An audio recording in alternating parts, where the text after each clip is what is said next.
Hello বন্ধুরা, আসসালামু আলাইকুম। চলে আসলাম নতুন আরেকটি রেসিপি নিয়ে। আজকের রেসিপিতে থাকছে মজাদার ঝিঙে দিয়ে শিং মাছ। দেখতেই পাচ্ছ, নিশ্চয়ই ক্যাপশন দেখে বুঝে গেছো আমি কি আজকে জেতা মাছ রান্না করে নিলাম নাকি? না বন্ধুরা, জেতা মাছ রান্না করব না, এটাকে ধুয়ে কেটেই রান্না করব।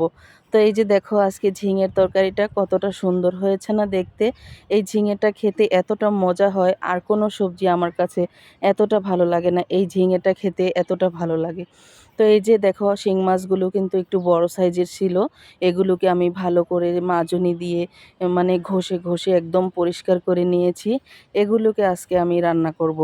এই রান্নাটা আজকে তোমাদের সাথে শেয়ার করব। তো এখানে আমি শিং মাছগুলো সুন্দর করে বড় বড় পিস করে কেটে নিয়েছি। দেখো বন্ধুরা, কতটা সুন্দর করে কেটেছি। শিং মাছটা যতটা মানে বড় করেছি, এই ঝিঙেটাকেও আমি এরকম পিস করে কেটে নিয়েছি, একদম একই রকম করে।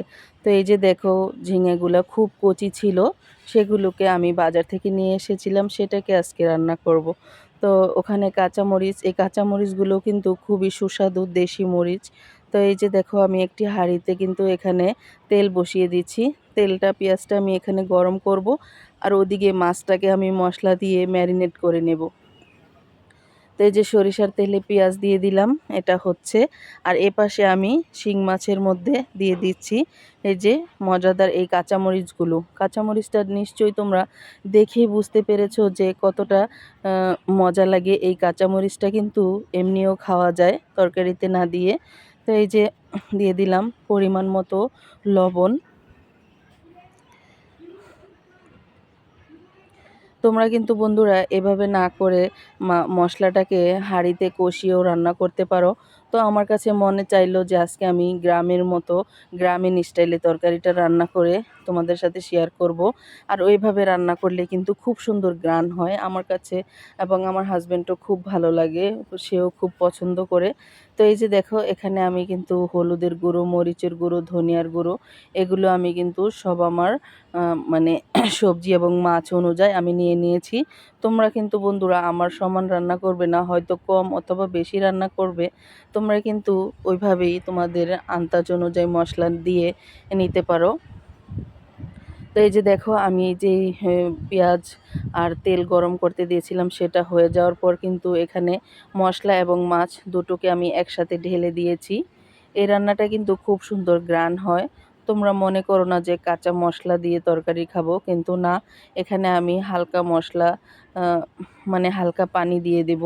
পানি দিয়ে এই মশলা এবং মাছ দুটোকে আমি সুন্দরভাবে কষিয়ে নেব। তো এই যে আমি দিয়ে দিলাম এখানে 1 কাপ পরিমাণের মতো পানি। এই পানিটা দিয়ে এখন আমি নেড়েচেড়ে ঢাকনা দিয়ে ঢেকে দেব। বিশ্বাস করো, এই ঝিঙাটা খেতে এত মজা লাগে যে এটার মতো আরেকটা যে আছে যেটাকে বলে ধুন্দুল, আর ঢাকা ওরা কি যেন বলে একটা, আমি বলতে পারি না। তো আমাদের গ্রামের ভাষায় ধুন্দুল বলি আমরা। সেই ধুন্দুলটা খেতে কিন্তু মিষ্টি হয়, তারপরেও খারাপ না, ওটাও আমরা খাই। তবে ঝিঙেটা আমরা বেশি খাই। আমার হাজবেন্ড যেহেতু ঝিঙে খুব পছন্দ তার, সে এটাই বেশি আনে। আমিও দেখা যায় বাজারে গেলে ধুন্দুলের পরিবর্তে ঝিঙাটাই নিয়ে আসি, কারণ এটা তেমন একটা মিষ্টি হয় না, খেতে ভালো লাগে। তো এই যে শিং মাছগুলো একটু কষানো হয়ে যাওয়ার পর এখন আমি সেই কেটে রাখা ঝিঙেগুলো এখানে দিয়ে দিচ্ছি। এই ঝিঙেগুলো দিয়ে এখন আমি আলতো করে নেড়ে চেড়ে দেবো। যেহেতু আমি মাছটাকে তুলে রাখিনি, তার জন্য যেন মাছটা ভেঙে না যায়, তার জন্য আমি এটাকে আলতো করে কোনো রকম একটু নেড়ে চেড়ে ঢাকনা দিয়ে ঢেকে দিয়েছি। এই যে দেখতেই পাচ্ছ, এটা কিন্তু অনেক পানি উঠে আসে। আর এই গরমের সিজনে এই সবজিটা খাওয়া কিন্তু আমাদের শরীরের জন্য খুবই ভালো, কারণ শরীর ঠান্ডা থাকে এই সবজিগুলো খেলে। এগুলো খুবই ঠান্ডা জাতীয় সবজি হয়। তো এই যে দেখতেই পাচ্ছ বন্ধুরা, আমার মাছগুলো কিন্তু একটুও ভেঙে যায়নি, আর একদম ঝিঙেগুলো নরম হয়ে গিয়েছে। মাশাল্লাহ, দেখেই মনে হচ্ছে যে একদম মানে আমি একাই পুরোটা খেয়ে নিতে পারবো।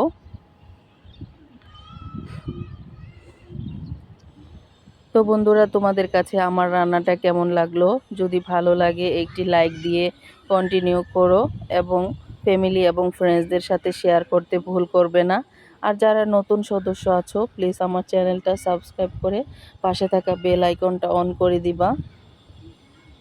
আর ভিডিও দেখা শেষ হলে তোমাদের মূল্যবান বক্তব্য আমার কমেন্টস বক্সে রেখে যাবা। তোমাদের একটি কমেন্টস আমার কাছে কিন্তু খুবই গুরুত্বপূর্ণ, আমার পরবর্তী কন্টেন্ট তৈরি করতে আমাকে সাহায্য করে। তো এখানে আমি ঝোলের পানিটা দিয়ে দিয়েছি। এটাকে কিন্তু আমি সিদ্ধ করে একদম লাল করে ফেলবো না। তরকারি মানে সবজি যত মানে হাফ সিদ্ধ খাওয়া যায় ততই কিন্তু ভালো আমাদের শরীরের জন্য। আর আমরা এভাবেই তরকারি খাই। তোমরা কে কীভাবে খাও আমার কমেন্টস বক্সে জানিয়ে যাবে। তো এই যে এখানে স্বাদ বাড়ানোর জন্য আমি আরও দিচ্ছি ধনিয়া পাতা।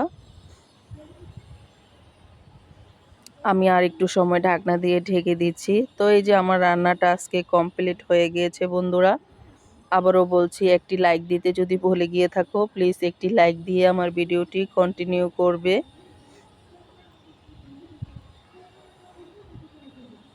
তো এই যে আমার রান্নাটা কেমন লাগলো প্লিজ কমেন্টস বক্সে জানিয়ে যাবে। আজকের মতো এখানে বিদায় নিচ্ছি, দেখা হবে নেক্সট কোনো ভিডিওতে।